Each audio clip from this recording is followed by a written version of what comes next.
Very welcome views. काफ़ी दिन हो गए लास्ट सेशन किए हुए, और कुछ पर्सनल बिजनेस और मसरूफियात की वजह से ये पॉसिबल नहीं हो पा रहा था। तो लेकिन अभी पिछले वीक में due to happening of certain events regarding political uncertainty और regarding reversal of several tax concessions which are anticipated by mutual funds और फॉरेन इन्वेस्टर्स, मार्केट ने काफ़ी सारे पॉइंट्स लूज़ किए। हमने देखा एक अनसर्टेनिटी और एक डिसअपॉइंटमेंट पाई गई बहुत से इन्वेस्टर्स में। तो उसके बाद मैंने सोचा एक सेशन तो बनता है। तो यहाँ पे याद दिलाता चलूँ कि मार्केट में जब बूम था अभी कुछ महीने पहले, तो I did several sessions on that how you guys, most of you guys should readjust your portfolios right now, क्योंकि बूम ही ऐसा टाइम होता है जब आपको रीएडजस्ट करना चाहिए। और क्योंकि आपके most of the shares profit में होते हैं, तो उस टाइम पे आपको ज़रा ज़्यादा स्टेबिलिटी और फंडामेंटली स्ट्रॉन्ग शेयर्स की तरफ मूव करना चाहिए, at least a major part of your portfolios. लेकिन मुझे पता है और मेरा अपना एक्सपीरियंस भी है कि जो चीज़ धक्का और लॉस सिखाता है वो चीज़ नसीहत नहीं सिखाती। तो बहुत से लोग अभी भी नहीं समझेंगे, लेकिन आपको ये बताता चलूँ कि आपकी लाइफ में आगे भी बहुत बार, अगर आप लंबे अरसे के लिए मार्केट में रहने वाले हैं, तो बहुत बार बूम आएगा, रिकवरी आएगी, रिसेशन आएगा और स्लम्प भी आएगा।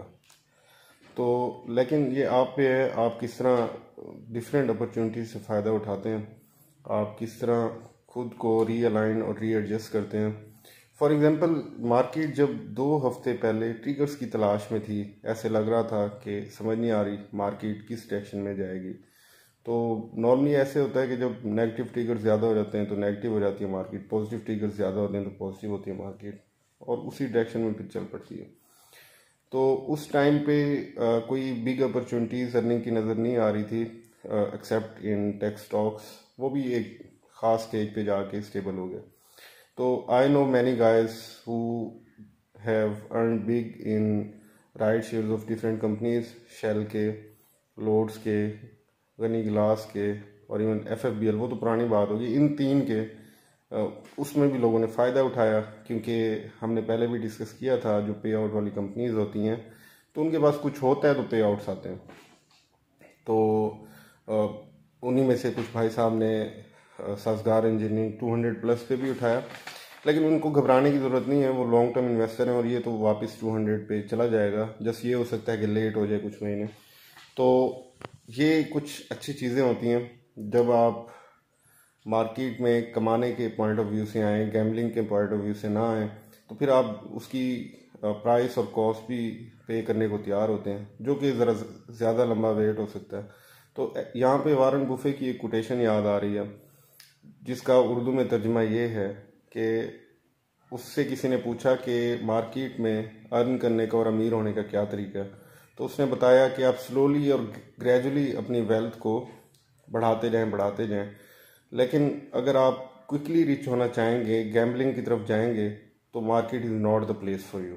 अगर आप इसको कसिनो बनाना चाहेंगे तो फिर अनफॉर्चुनेटली आप कुछ अर्से बाद डिफरेंट गुरुज के और different fake kind of people के हाथों चढ़ जाएंगे, जो कि उनका कसूर नहीं होता। मैं जब एक नज़र डालता हूँ यूट्यूब पे डिफरेंट लोग जो वीडियोस बना रहे हैं या फेसबुक पे वो अपनी वीडियोस डालते हैं, तो most of the advices they give out make sense, मुझे ठीक लगती हैं वीडियोस। कोई ऐसी गलत अहमकाना किस्म की बातें नहीं होती, पढ़े लिखे लोग होते हैं मोस्टली। लेकिन मुझे एडवाइस लेने वाले जो टिप्स पे बिलीव करते हैं, मुझे उनका ज़्यादा कसूर लगता है। तो इस वजह से ये कुछ चीज़ें थी जो मैंने आपके साथ डिस्कस करनी थी। और लोग मेरे नज़दीक तो लोग इसलिए रीएडजस्ट नहीं करते अपने पोर्टफोलियोज़ को, क्योंकि वो माइंड ट्रैप में फंसे होते हैं। और माइंड ट्रैप उनका ये होता है कि they are unable to swallow their pride, और वो अपनी गलती नहीं एक्सेप्ट करते कि हमने ये डिसीजन गलत लिया फलां स्टॉक को बाय करके, rather they prefer to wait longer. लेकिन एक गलत स्टॉक है तो फिर आप जितना मर्जी वेट कर लें, उसने आपका डिसीजन गलत ही साबित करना है at the end. So mind trap में ना फंसें। Your mind can either be a very good servant, very useful servant, और अ वेरी डेंजरस मास्टर। तो इसको अपना मास्टर ना बनाएं, इसको सर्वेंट रखें, इसको अपने कंट्रोल में रखें, अपने इमोशंस कंट्रोल में रखें। ग्राउंड रियलिटीज़ के साथ चलें, फ्लक्चुएशंस के साथ कैरीड अवे ना हों। तो ये मेरी कुछ एडवाइस है जो मैं आप लोगों को देना चाह रहा था।